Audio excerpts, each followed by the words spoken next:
মহাসড়কের ফুটপাত দখল করে মার্কেট নির্মাণের অভিযোগ উঠেছে এক উপজেলা নির্বাহী কর্মকর্তার বিরুদ্ধে। সরেজমিনে গিয়ে দেখা যায় মহাসড়কের ফুটপাত সংলগ্ন এলাকায় বড় বড় গাছ কেটে ফুটপাতের একাংশের উপর ২৬টি আধা পাকা দোকান ঘর নির্মাণ করা হচ্ছে। এছাড়া দোকান প্রতি ৩ থেকে ৪ লাখ টাকা নেয়ারও অভিযোগ উঠেছে ওই উপজেলা নির্বাহী কর্মকর্তার বিরুদ্ধে। আর এইসব অভিযোগ উঠেছে রংপুরের মিঠাপুকুর উপজেলার নির্বাহী কর্মকর্তা মোহাম্মদ পারভেজের বিরুদ্ধে।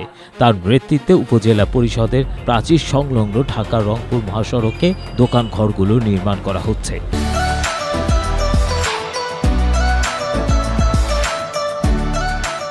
দোকান ঘরগুলো তৈরি করতে উপজেলা জনস্বাস্থ্যের উপসহকারী প্রকৌশলী মোহাম্মদ আজিজুল ইসলামকে নির্মাণ প্রকল্প কমিটির সভাপতি করা হয়। তবে কমিটির কোনো প্রজ্ঞাপন দেখাতে পারেননি অভিযুক্ত ইউএনও। মিটিং আমাদের সিদ্ধান্ত হয়েছে আমরা এখন কাজ করব, আর কাজ শেষে, কারণ এখানে প্রচুর ঝামেলা আছে, প্রচুর চাহিদা, কাজ শেষে আবার মিটিং এর মাধ্যমে সিদ্ধান্ত নেওয়া হবে কিভাবে হবে। এটা জায়গা কারোটা মেটার না, জায়গা আমার কথা শুনে না। গোপন ক্যামেরায় ধারণ করার সময় অভিযুক্ত ইউএনও এক পর্যায়ে জানান, ফুটপাত ছেড়ে হল রুমের জায়গায় দোকান নির্মাণ করা হচ্ছে। এটা কোনো স্থায়ী অবকাঠামো নয়, উপজেলা পরিষদের সৌন্দর্য বর্ধনের জন্যই এটি নির্মাণ করা হচ্ছে। আর নিচে হচ্ছে কি শুধু ইটের দেওয়া, এটা যে কোনো সময় আপনি রাস্তা দিলে পড়ে যাবে। আগে 50 জনের 50 রকম করছে, আমরা পরিষদের সৌন্দর্যের স্বার্থে একরকম নির্মাণ ব্যয় সহকারে কিছুতে এক্সট্রা টাকা রাখতে হবে। কারণ সরকারি এই ঘরের একটা সমস্যা হচ্ছে যে মানুষ ভাড়া দেয় না। সার্বিক খরচ বরচ সহকারে, যেমন কথার কথা ধরেন একটা ঘর নির্মাণ করতে 2.5 লক্ষ টাকা খরচ হইল বা 2 লক্ষ টাকা খরচ হইল, তাইলে আমি তার কাছ থেকে কত জামানত দিব? আপনি বলুন, 1 লক্ষ টাকা বেশি নেওয়া কি খুব বেশি হয়ে যাবে? আমি বলি এটা কিন্তু একদম ওপেন ফোরামে এটা মিটিং এ সিদ্ধান্ত হয়েছে। আমি আরবার বলে রাখি, এটা কারো ব্যক্তিগত সিদ্ধান্ত না। ওইটা হচ্ছে যে এইটা নির্মাণ কাজের জন্য আবার একটা কমিটি করা হয়েছে। সভাপতি, জনস্বাস্থ্য অফিসার, বিএডিসি অফিসার, দুর্গাপুরের চেয়ারম্যান, এই ওয়ার্ডের মেম্বার। এখানে 2-4 জন মানুষ করিয়া থাকে, এটা নিয়ে শুধু বেচায় না, জান এই বলে দেবে।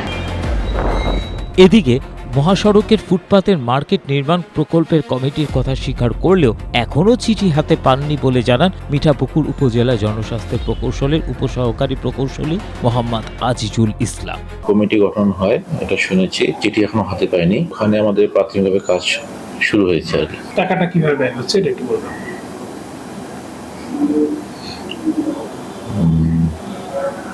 মহাসড়ক সম্প্রসারণের জন্য উপজেলা পরিষদের নির্মাণকৃত শাপলা মার্কেটটি 2019 সালে ভেঙে দেয়া হয়। এরপর উদ্বাস্তু হয়ে পড়ে ওই মার্কেটের 31 জন ব্যবসায়ী।